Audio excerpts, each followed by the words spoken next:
Good morning বন্ধুরা, তোমরা কেমন আছো? আশা করি খুব ভালো আছো। আমিও খুব ভালো আছি। প্রতিদিন কিন্তু আজকে তোমাদের কাছে রেসিপি নিয়ে হাজির হলাম। আজকে আমি বানাবো আলু তরকারি। তরকারি অনেক রকমভাবে খেয়েছো, কিন্তু আজ আমি একদম সম্পূর্ণ নিরামিষভাবে অন্য রকমভাবে মটরশুঁটি দিয়ে আলু দিয়ে একটা অন্যরকম তরকারি বানাবো। তোমরা দেখো আমি কীভাবে বানাচ্ছি। চলো বন্ধুরা, তার জন্য কী কী উপকরণ লাগছে নিয়েছি। আমি ছোলার ছাতু, আমি ছোলাকে ঘরে পিষিয়ে নিয়েছি। 2 চামচ মতন ছোলার ছাতু নিয়ে নিয়েছি। এখানে নিয়ে নিয়েছি ভাজা মশলা, ধনে আর জিরে হালকাভাবে ভেজে গুঁড়ো করে নিয়েছি। এখানে জোয়ান নিয়ে নিয়েছি। এখানে নিয়ে নিয়েছি রোজকার মশলা, হলুদ, নুন, লঙ্কার কাশ্মীরি লঙ্কা গুঁড়ো, একটু মেথি পাতা, নুন, চিনি, জিরে, ধনে গুঁড়ো। এখানে নিয়ে নিয়েছি ধনে পাতা। এখানে নিয়ে নিয়েছি আদা, কাঁচা লঙ্কা, টমেটো পেস্ট করে নেবো। আর নিয়ে নিয়েছি হিং। আর আমি আলু আর মটরশুঁটিটাকে সেদ্ধ করে নিয়েছি। চলো দেখিয়ে দিই। দেখো বন্ধুরা, আলু মটরশুঁটিটাকে আমি আগে থেকে সেদ্ধ করে নিয়েছি। এটা জল থেকে ছেঁকে নেব। আর টমেটো, আদা আর কাঁচা লঙ্কার পেস্ট তৈরি করে নিয়ে চলে আসবো। দেখো বন্ধুরা, কড়াইয়ের তেলটা গরম হয়ে গেছে। দিয়ে দিলাম হিং আর জোয়ান ফোড়ন। এবারে দিয়ে দেবো বেটে রাখা মশলা, যেটা কাঁচা লঙ্কা আর আদা আর টমেটো দিয়ে দিলাম। টমেটো, কাঁচা লঙ্কা আর আদা পেস্টটা এবারে আমি একটু ভালো করে কষিয়ে নেবো, যাতে কাঁচা গন্ধটা না থাকে। তাই আমি বেশ কিছুক্ষণ কষিয়ে নেব। দেখো বন্ধুরা, মশলাটাকে আমি খুব ভালো করে কষিয়ে নিয়েছি। ওপর থেকে দেখো তেল ছেড়ে দিয়েছে। এই সময় দিয়ে দেবো গুঁড়ো মশলাগুলো।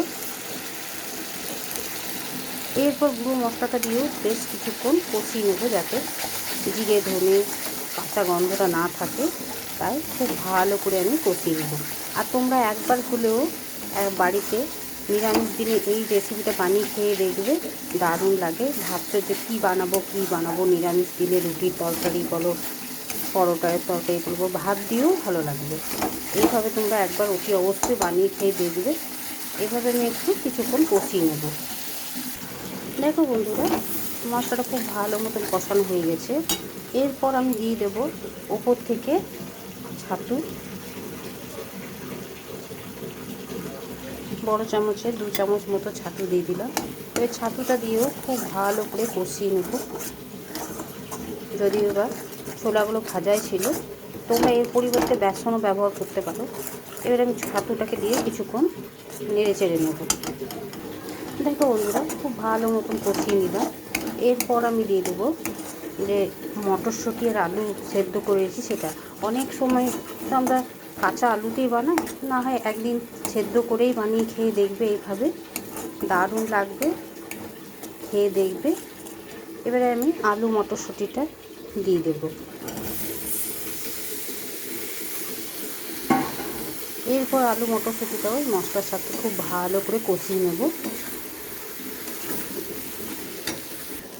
দেখো বন্ধুরা, আমি মশলার সাথে আলুগুলো দেখো নেড়ে চেড়ে নিয়েছি, ভালো করে কষিয়ে নিয়েছি। এবার আমি জল দিয়ে দেবো। হাতে যদি তোমাদের 10 মিনিট থাকে, তাহলে এই রকমভাবে লুচি, পরোটা বা ভাতেও তুমি খেতে পারো এই তরকারিটা। তো এই তরকারিটা হয়ে যাবে। দেখো দেখতে কতটা লোভনীয় হচ্ছে। এবারে আমি জল দিয়ে দেবো, কারণ তলা থেকে দেখো ধরে ধরে যাচ্ছে, ওই জন্য জল ঢেলে দেবো। দেখো বন্ধুরা, জল দিয়ে দিলাম। আর দিয়ে দিলাম ওপর থেকে ধনে পাতা সামান্য পরিমাণ। তোমরা চাইলে দিতেও পারো, আবার নাও দিতে পারো। আর দিয়ে দিচ্ছি খুব সামান্য পরিমাণে গরম মশলা। গরম মশলা দিলে একটু টেস্ট হবে। এবারে আমি একটু ঢাকা দিয়ে দেবো, যাতে আলুগুলো এমনিতে সেদ্ধ হয়ে আছে। আরও একটু নুন মশলা আর যে আরও একটু সুসেদ্ধ হবে, সেই কারণে আমি একটু ঢাকা দিয়ে দেবো, যাতে এই যে ধনে পাতা, গরম মশলার ফ্লেভারটা এর ভেতরে ঢুকে যেতে পারে। তাই এবারে তোমরা যেরকম খাবে গ্রেভিটা, গা মাখা মাখা বা একটু ঝোল ঝোল, সেই রকম তোমরা করে নেবে। কিন্তু অতি অবশ্যই বাড়িতে নিরামিষ দিনে এইভাবে হাতে যদি 10 মিনিট থাকে, তোমরা অনায়াসে বানিয়ে নিতে পারো। এবার আমি একটু ঢাকা দিয়ে দেবো। দেখো বন্ধুরা, ঢাকা চাপা দিয়ে দিয়েছিলাম কিছুক্ষণের জন্য। এবারে আমি ঢাকাটা খুলে দেখে নেব। দেখো দেখতে কতটা লোভনীয় হয়েছে। তোমরা একবার হলেও বাড়িতে বানিয়ে খেয়ে দেখবে বন্ধুরা। একদম ঘরে থাকা উপকরণ দিয়ে এরপর আমি দিয়ে দেবো যে ভেজে রাখা মশলাটা, ধনে আর জিরে গুঁড়ো, সেটা আমি ওপর থেকে ছড়িয়ে দেবো।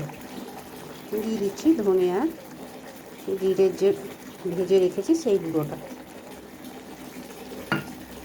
এবারে আমি একটু নেড়ে চেড়ে নিয়ে গ্যাসটাকে অফ করে আমি অন্য একটা জায়গায় ঢেলে নেব। তারপর তোমাদের কাছে ফিরে আসছি। কেমন হয়েছে অতি অবশ্যই কিন্তু জানাবে বন্ধুরা। দেখো বন্ধুরা, একটা প্লেটের মধ্যে আমি নিয়ে চলে এলাম। তোমাদের তো রেসিপিটা কেমন লাগলো অতি অবশ্যই জানাতে ভুলবে না। আর বাড়িতে একবার হলেও বানিয়ে খেয়ে দেখবে, তারপর আমাকে কমেন্ট করে জানাবে যে এই রেসিপিটা কেমন লেগেছে। আর ভালো লাগলে লাইক, শেয়ার এবং চ্যানেলটিকে সাবস্ক্রাইব করে দেবে। আর পরিবার পরিজনের সাথে শেয়ার করে দেবে বন্ধুরা। আর তোমরা আমার পাশে থাকবে বন্ধুরা, উৎসাহ দেবে, এগিয়ে যাওয়ার পথ দেখাবে আমার চ্যানেলটিকে সাবস্ক্রাইব করে। আজকের মতো এতটুকুই। কালকে আবার অন্য কোনো রেসিপি নিয়ে হাজির হব। সুস্থ থেকো, ভালো থেকো, তোমরা আমার বন্ধু হয়ে পাশে থেকো।